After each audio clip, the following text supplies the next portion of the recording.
Excellent. Okay. To get started, thank you again for joining us here today. We're very excited to present the latest and greatest and the newest data that we have. There's going to be a particularly methodological focus as we move forward.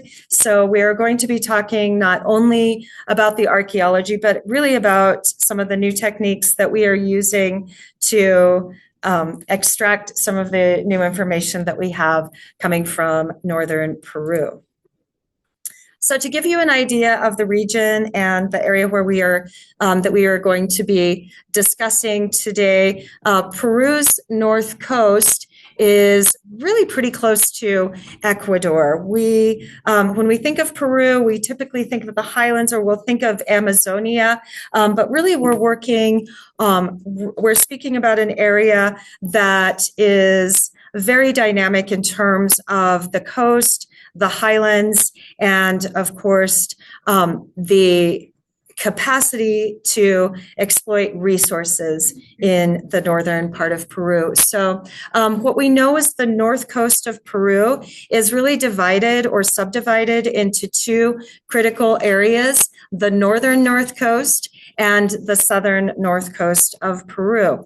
Most of what we know about Peru, or about the north coast of Peru and its archaeology, emerges in the southern north coast valleys from Chicama all the way to the Guarmey Valley in the south.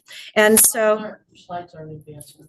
I am not advancing slides currently. So we got into your title page. Oh, okay. So let me get back here. The north coast of Peru, we're actually pretty close to Ecuador. And as you can see, there is this area in red that I have blocked off is really the area of concern, the northern north coast sector. Most of what we know is coming from the southern north coast sector down here from Chicama to the Guarmey valleys. Throughout the first millennium, this group known as Gainazo, or what I am terming Northern Gainazo at this point, lived alongside the Mochica civilization for nearly 1,000 years. They coexisted, and we really didn't have a lot of information that was telling us how and when these folks were interacting and what their relationship was. We know it was quite dynamic. Unfortunately, we didn't have a lot of information coming from the northern portion of the Andes or the North Coast to explain to us or to help us understand what that relationship was. Gradually, we are resolving a number of debates that concern the Gainazo as a distinct ethnic polity, or even a political, or even a socio-economic group. There have been a lot of different ideas over the past several decades, approximately 80 to 90 years, that we've been grappling with this problem of the Gainazo. They live side by side with the Mochica, and they have long been characterized as something other, but we're just not quite sure what that looks like. So many of the questions I set out to answer or encountered when I began my research concern: what is the nature of coexistence with the Mochica? Are they an entity in and of themselves? Are they simply the domestic variant of the Mochica, or are they something different? Are they independent? And if so, what kind of data do we have to actually help us to understand what that dynamic actually is?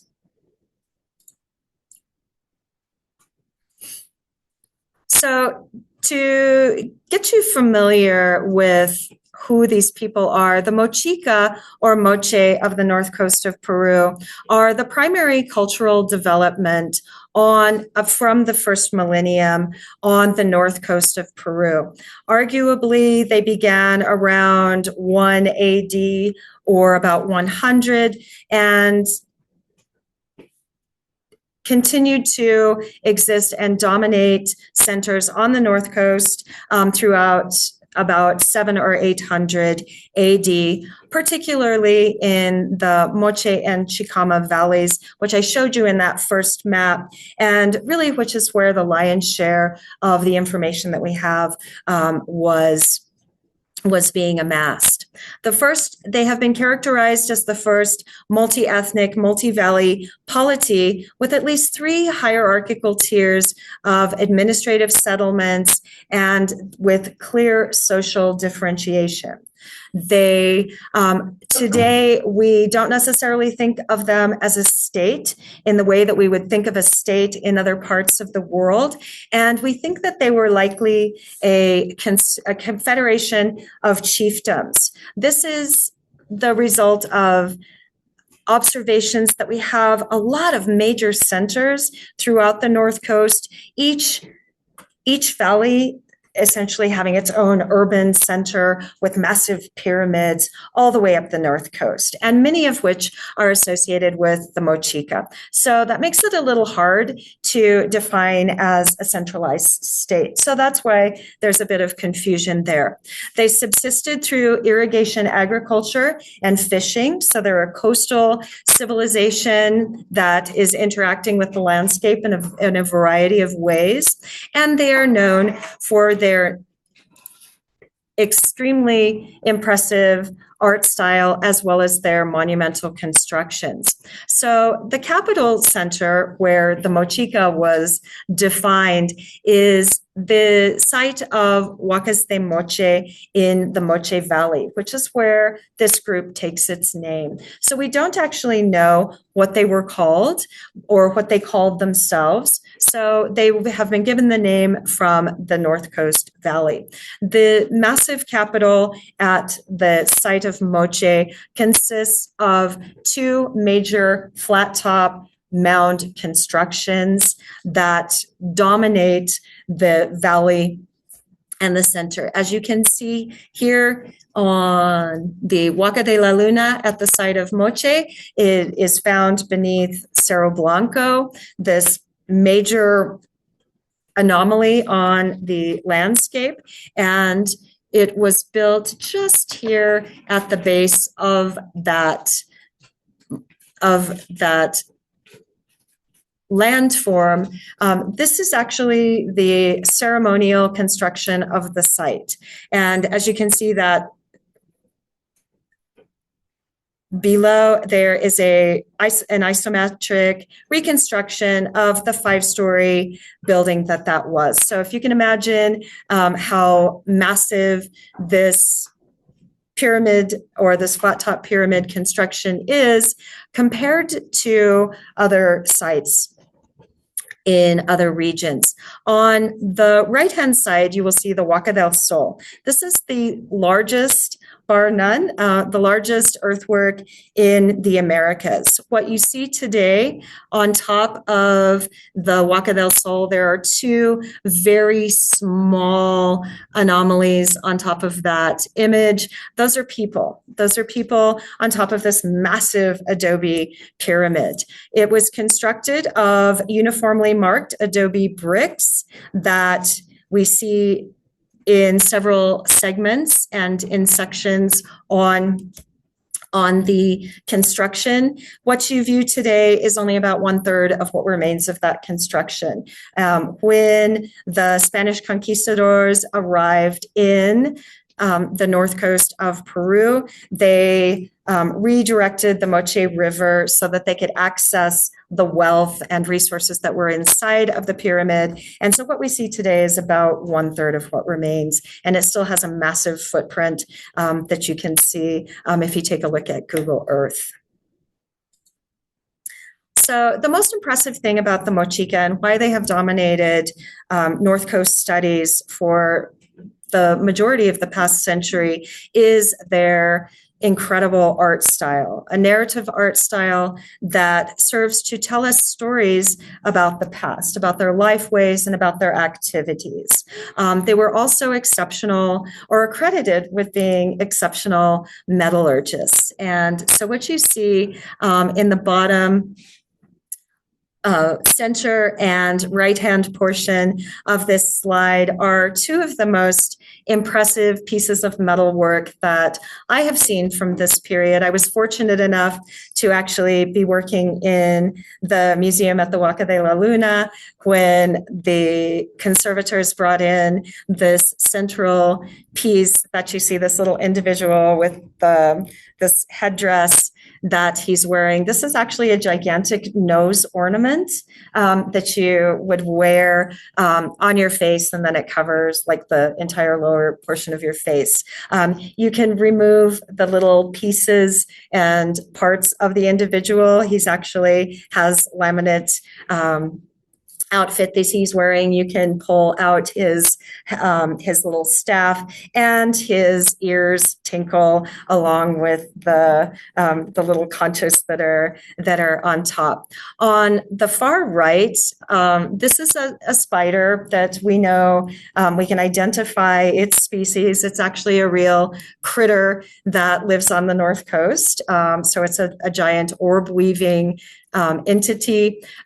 What's impressive about this piece is that it was constructed with a primitive form of soldering. So the wires are copper. They were wound up, and then with a candle and heat and another wire, you can actually solder these pieces together. So a lot of expert craftsmanship that certainly warrants a lot of attention as we keep discovering them in our archaeological context.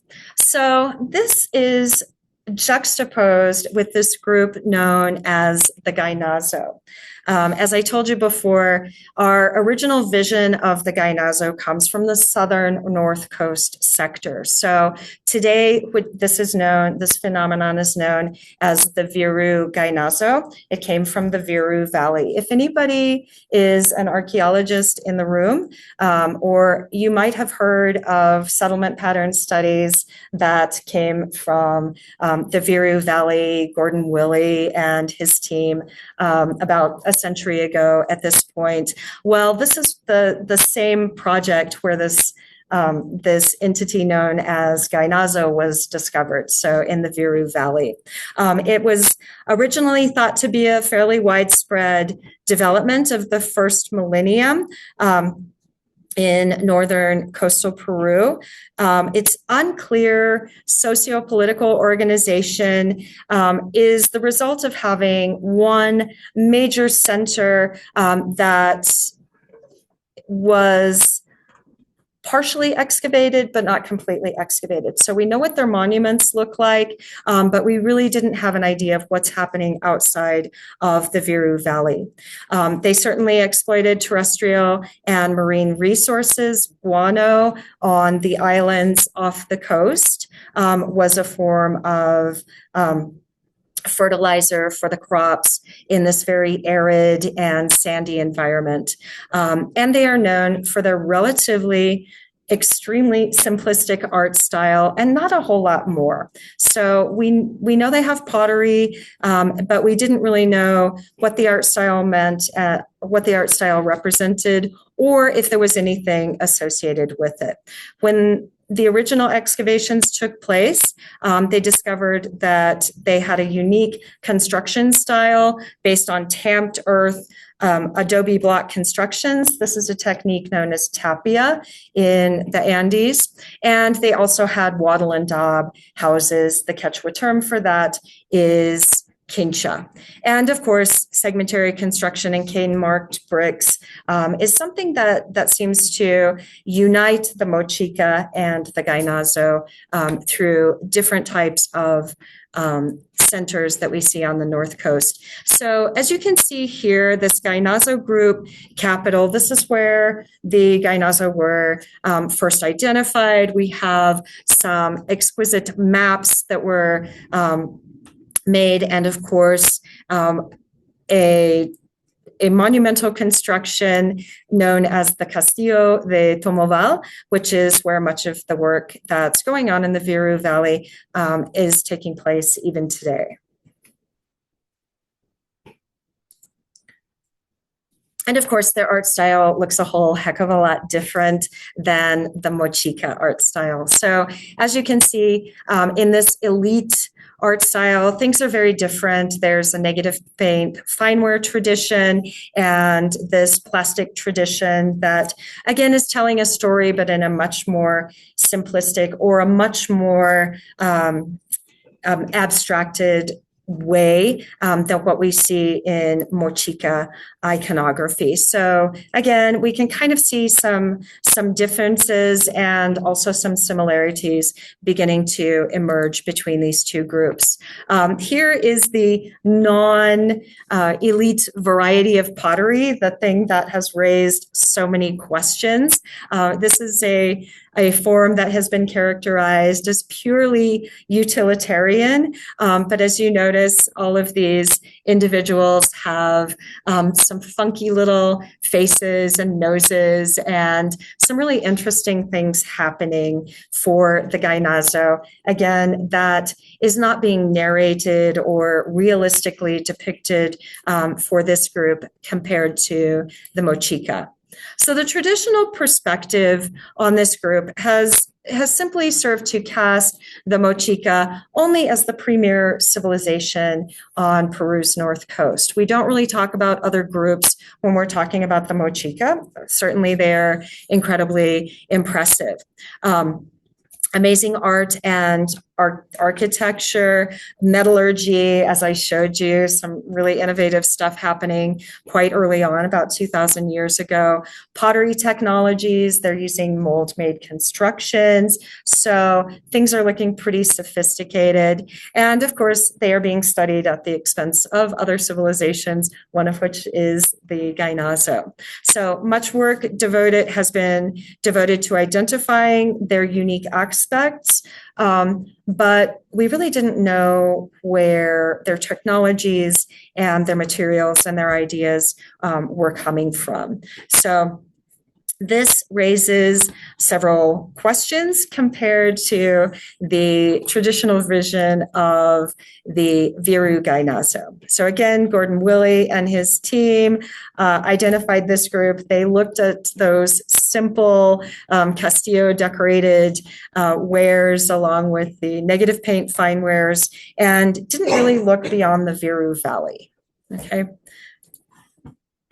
So combined, these two dichotomous traditions have led to a lot of competing visions of what the Gainazo, either the northern Gainazo that I'll be talking about a little bit more before we move to the next presentation, or even the Viru Gainazo. In some cases characterized as the first multi-valley state. We don't really have evidence to support that. Mochica substratum or just Mochica domestic pottery, you saw the evidence of what that might look like. They've also been characterized as just a pan-North Coast utilitarian tradition or even a non-cultural tradition. So people looked at this art style and they said, this just happens everywhere and we're just going to ignore it and move on and talk about the Mochica. What happened when I got to the northern North Coast is that there's a completely different image of what the Gainazo represents. We certainly have more fully formed traditions that are emerging that are definitely associated with Gainazo. So in looking at the location of major centers in conjunction with irrigation canal networks that rival the Hohokam in Arizona, that rival what we see in parts of the old world, maybe Moorish water features. What we see is this northern North Coast sector is actually really, really dynamic and with a lot of little subdivisions that seem to represent a number of smaller polities that are are working side by side together. So what is the Northern Gainazo? I just showed you some images of some vessels that exist in the southern North Coast sector. The stuff that we have found in the northern part of the North Coast is actually quite different. Over the past 15 years that I've been excavating, or at least doing survey work or having some lab seasons, it is possible to identify several large towns or cities characterized by this iconic corporate architecture, mortuary practices that include the presence of well-defined cemeteries, which will dominate our discussion a little bit later, a distinctive art style that is certainly aligned with the variety that I showed you, but which actually seems to express beliefs in a much more well-rounded way. I call them the emoji-like expressions because not only do we have folks that are very happy and smiling, we have folks that have sad faces that are being depicted on these pottery vessels, and we have some that have their little eyes scratched out. We have people chewing, so it's a really entertaining art style and much more fully formed in the northern North Coast sector. The most surprising part of all of this for me, as I went in and I was excited to be a mocheólogo, is that actually there are a lot of associations with copper, to the degree that every large center that we have surveyed or has been associated with the Gainazo is also associated with copper resources. So something that we do know the Mochica for in the north is their upper echelon tombs, which are filled with tons and tons of metallic artifacts. So copper, gold, and silver. Okay.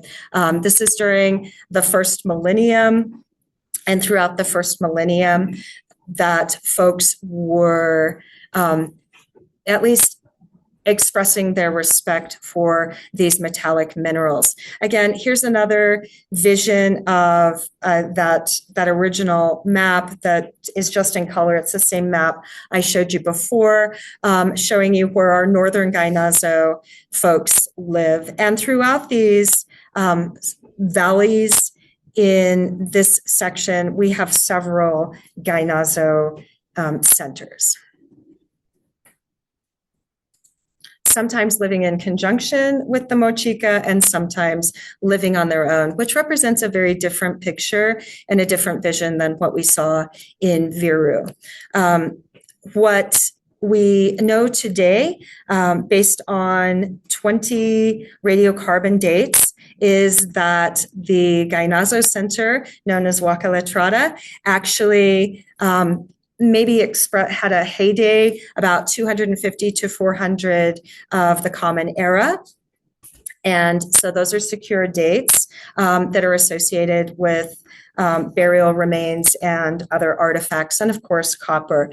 And the second center that I have been focusing on, that we will focus on, is the site of Sangoi Kohal, which has a much later date range and where there's just a vast amount of Gainazo artifacts, also in association with copper, but about 300 or 400 years later. So something happened. Either they moved to a new valley, they might have moved from up here is the site of Huaca Letrada. Down here is our little hotbed of interactions between some major Moche centers and Moche Gainazo centers. And right down here is that site of Sangoi Kohal. So we know things are changing over time. And maybe they were just moving through the valleys, or something happened, or I just haven't surveyed that site. We just don't have dates in the middle just yet, but we're still working on that. What evidence is there in the north to suggest that they are a distinct cultural tradition? Well, the sites of Huaca Letrada and Sangoi Kohal are certainly showing us a different picture. We do have the full array of what may or may not be domestic vessels that we can fill with things like chicha beer, which is the social lubricant of the Andes, even into the time of the Inca. But also, we have a range of objects that tell us something very different. We have figurines, children's toys. This little guy in the middle was a child's toy that fits in a very small hand. It was recovered in a forge or smelting area. So maybe it represents a form of bring your kid to work day, or a mom who didn't have daycare, so she was like, here, have a pile of clay and make this, and we'll throw it in the forge together. Musical instruments, and then of course a full range of storage vessels as well, ranging from 10 or 20 centimeters in height all the way up to the size of nearly like a 55-gallon drum. So with massive faces, everybody with their faces on the necks, and everybody with a range of expressions being depicted on these different artifacts. So we also have evidence that these two groups were interacting. Some very strange things are starting to happen. We are starting to see finishes that look much more like the Mochica finishes, and painting, and very high quality manufactured in both Gainazo and Mochica styles. We have hybrid styles that tell us that people are interacting and sharing information and technologies all at the same time. And then, of course, local manifestations that show us that they weren't just dominating everyone that lived beside them, but that they might have actually been living and working together. So a very different idea than what we had for the Mochica. What factors brought them together, and what we're going to be talking about today is this idea that this constant association with copper and the abundance of copper that we find in funerary contexts, but also in workshop contexts, variously for the Gainaza and for the Mochica, lends itself to the idea that perhaps the strongest relationship that they had was based on copper, not only the final products, but extracting copper, mining, and by working to process the copper so that it could be passed on to artisans to create the beautiful artifacts that we see in the Mochica tombs. So again, as I've told you, the Northern Gainazo sites have consistently strong connections to copper sources. We have a number of mining areas that were being used in prehistory, and always adjacent to or a few kilometers up valley, connected by either irrigation canal systems or road networks up into the mountains, where you can actually extract minerals and then bring them into workshops at these major centers. So this is something very new. We didn't know anything about this until 2024 when we started our first field season at Huaca Letrada. We also have new information from the site of Sangoi Kohal. Just last year, I finally made it to the top with Kate Colette's help, and certainly going down was much worse than getting up, but we did it, and we were able to fly our drone and just get a better idea of what's happening at the principal monument of this site as well. So this is just just a little 10-second video, but I want to show you that massive copper mineralization is in a pretty significant location. And if the old adage works that location is everything, well, certainly the Waka Sangoi would have been an impressive monument for everyone. The construction technique parallels the construction technique that we've seen at Waka Letrada, which tells us that at least the technology is the same. We don't have solid dates for this monument specifically, but we do have a correlation in the workshop facilities of the materials that were being extracted from this massive copper mineralization. So it's a little hard to see, but that the left-hand picture is just an incredible blue vein, a very high quality copper. And then we have a series of little mining sites where copper was being extracted. It's still being extracted today.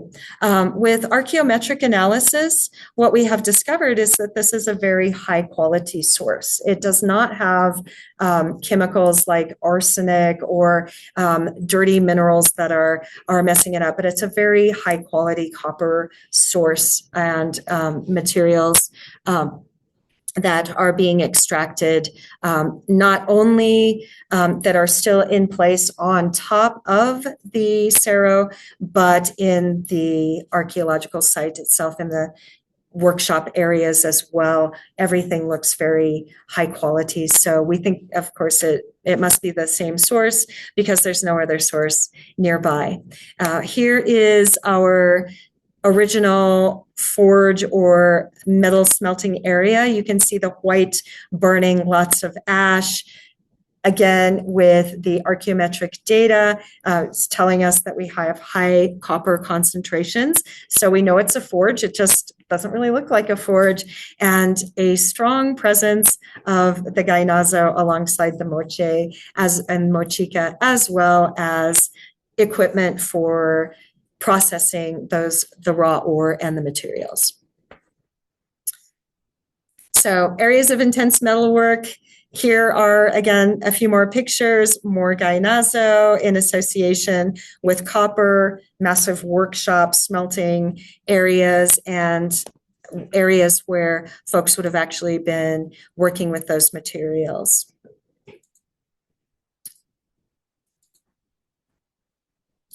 So the importance for copper for the mochica can really not be underestimated, not underestimated in the New World or in Northern Peru. There is a life cycle associated with many indigenous traditions for copper minerals in particular.